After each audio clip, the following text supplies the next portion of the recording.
Okay, you want this video na Tromaka na share button. Good news, good news, good news. Finally, VDM about 140 feet containers is about to land in Nigeria. Finally, the long-awaited 40 feet container, 100 containers of VDM about to land Nigeria.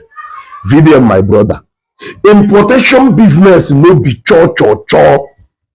You talk too much without any action. Is it not now that people be going for your tricks? That you say a lot of things that you don't do. The moment that mood to get into another one. The only thing difference here is that na below to chiteruna and the matter chiteruna. Na you free listening. How can you come on a video to deceive your gullible followers as usual by telling them that a lot of forces are fighting you? Ka container all Nigeria. Onye no chin seaport. Onye ocho today. In fact, you don't even need to make a lot of noise about bringing in goods here in Nigeria. You go China, China factory, zero na factory. In any product, any qualities of product, you make your order in the China. A lot of women in China without even going to China. Or we see China. What is all this noise all about? What is all this noise all about? Even in China, money. And that is why you hear Mr. Ross Kanyana J. Parkino. I spent 15,000 in I've never make one coin. What VDM need to do is to place 100 orders. If when you China natural place your order. When you China like all this noise that they make. Oh, you know that man. See if they were interested now. I've never make one coin. I never make one coin. I will not lose one coin. You want to go? Let VDM make 100 orders. It will turn a sample. There's a sample. Keep place your order. You buy also. You want to go? You buy also because now in the China show, the time for show is over. One day you must bring in that container into Nigeria. From car business, he admit that you are leaving car business because just like into women a video. You claim that you are fighting for the poor, but all the places in the Tiaka, poor people cannot afford it. It's now video realize that most of his followers actually cannot afford the car. So no car business, but now gadgets and accessories. One day, can you do one yeah? New age fa Oraimo fa Kelafa our brother nke Enugu state here. Kelafa our brother nke Ebonyi state here. Hey, Kelafa this our brother nke Ebonyi state. Why inje shefu afe? Yeah? Kelafa these guys may put a container load of gadgets without making noise about it. Yeah? These guys may do better container 5, 10, 20, 30 containers loaded with gadgets. Perfeng. Yeah? Funny do better without making noise about it. This is your importation business. Are we going to run? Ndị discover business nobodo. Amount to container on bata. When people need real action at this junction, we have concluded the fact that now if China show. You got China, any importation. You got China for your normal show. Each way they deceive. And all thanks to the Lord. All thanks to the Lord. And go do plant here, Mr. Ross. Along the line. Just to prove to people no one network container you don't every time poor people this, poor people that. You bridge the gap of poor people. One day, 2 container. Place here order. Man who China. China on an influencer. Or they know if Mr. Ross if Mr. Ross not interested at the end of business you place the order power bank or something 100 pieces or 1 container at the end of the day. When they place the order, that China alone is enough for you to place order for 10 containers of gadgets.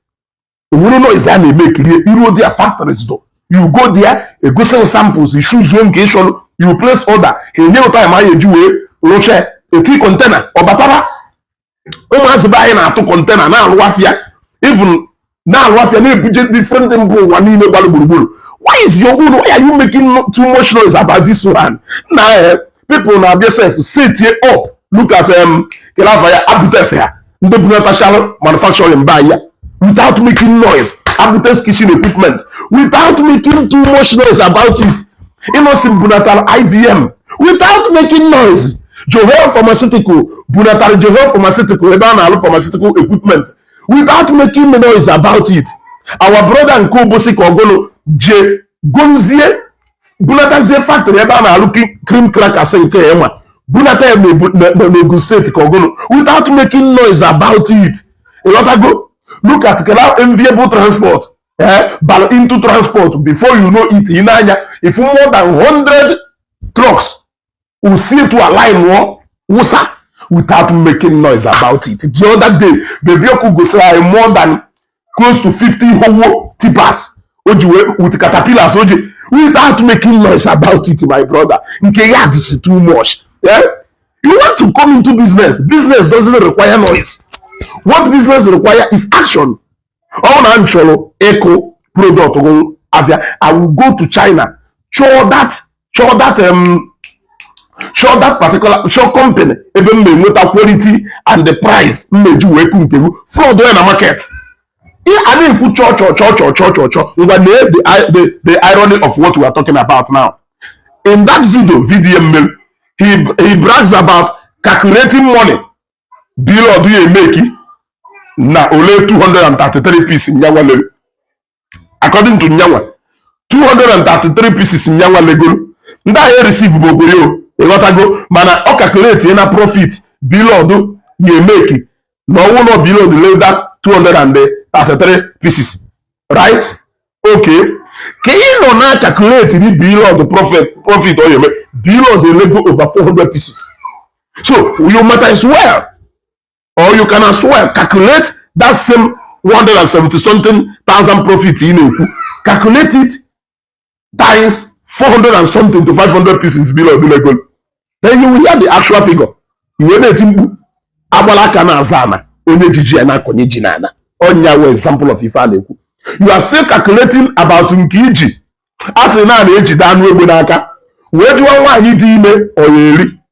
Now Abalakana Azana. Onye Gigi anakonye nọrọ na scavenging achọ ndị ya eweta ego kunu wee mee business ka ndị ji ego na-eme business ịghọtago how many containers ka ichi ihe ebubata dị na Nigeria ya serve the Nigerian market how many imekatakwa join okwu iberu ịghọtago how many containers ka ichi nwere ike ibunata nwụ n'obodo a wee run more people out of business ichi ji business eme charity were eme charity after all onwe ndị na-eje go 1000 pieces of sewing machine yes olulu quantity mmadụ na-egoro kpọọ na shop na-elele mana onwe ndị na-eje go were eme charity so ichi ịdụ kaja enough iji eme charity were eme charity but don't make noise about crashing prices in the market when you don't have one single product in the market. N'ebe ọba nke achọrọ ka eme brand ya na-afalụ eruo n'oge ahịa akwụ ụgwọ mee ọda ihe ewe sample kwụ ụgwọ mee ọda ị na-awalụ show ka ịkọta all demand because all one need the action and that action part is where you always run away. I'm very happy now God use you be Lord and other people to stand up to oppressors like you, people who talk without action. But even one container, they don't want you to land the container in Nigeria and keep you away.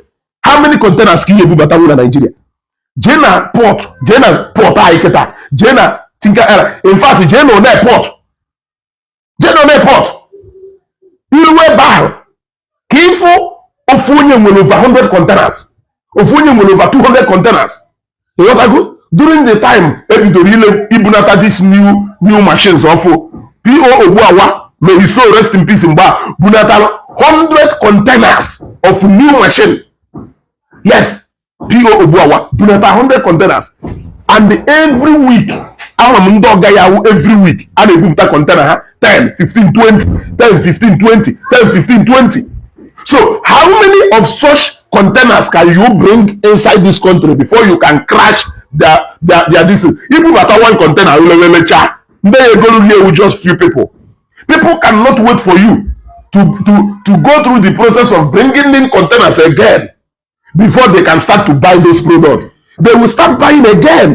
And they will price more than we can buy seven. If I don't have to have buy the ọkọ hebupụta nke ha lewe ọfọdụ kwa market hebupụkwa nke ha ife ahụ people nwere ego eji eme business ndị a ka ị na-asịrị gara ịkwa afịa. So kedu ụdị afịa ya ya kụni Profeng for example. Profeng ahụ ndị nọ into this business nwee outlet everywhere, nwee even distributors na-ebunata phone accessories in containers. How many containers ka ọ dị ka ihe ebubata wee kụnye Profeng afịa? Ibute one container load of a power bank. Almost how many pieces? How many people will go to pieces? When a Profeng can will more than 5 containers say do here. Only one kelu. Only get one key, but one key or control the nke one key. In fact, ibu batan kelu or Makoya de is on a crack on afia. Ibu batan kelu. Le shall never take go well until ibu batan kelu. So, they may that product are now more expensive in the market self. And the whole Nigeria cannot stand still waiting for you to bring in your product before they can buy. So let us stop this childish talk. It is becoming more childish day by day that people may make business. Just yesterday, if you demand Bilod announced electric motor ne battle, or announced phone ne battle, or announced a lot of things. If you are still anticipating. But the noise is shown at this anticipation do too much. It's a case of Agbawanyi no Yahoo police echi obitota never arrest. Agbawanyi no Yahoo police echi obitota go to mad arrest. Or if you land the go to one container successfully in Nigeria and the agents now deceive your gullible followers. Omonye na fight give better container. Inyo no change go to your channel you go. Ngwa fia bata na port. You clear it. If you sell it. Onye na fight ijekwana iti ikpe na anu sagogo. Your police officer friend they call you. Your top celebrity call you. Onye kpọọ na phone atụsụ n'oga. Onye ndebe ka ị na-atụ ụga. People na-atụ afịa from China every single day. Ijeghị ịtụ nke ewuru okwu n'ụka. Tụọ container bubata n'obodo a. O nwere ndị na-ebuke free. O nwere ndị nwere free hospitals. Omego ka hospitals ebe a na-akwụ ụgwọ ghara ide enwe patient na-abịa ebe a. Ndị nwere free schools.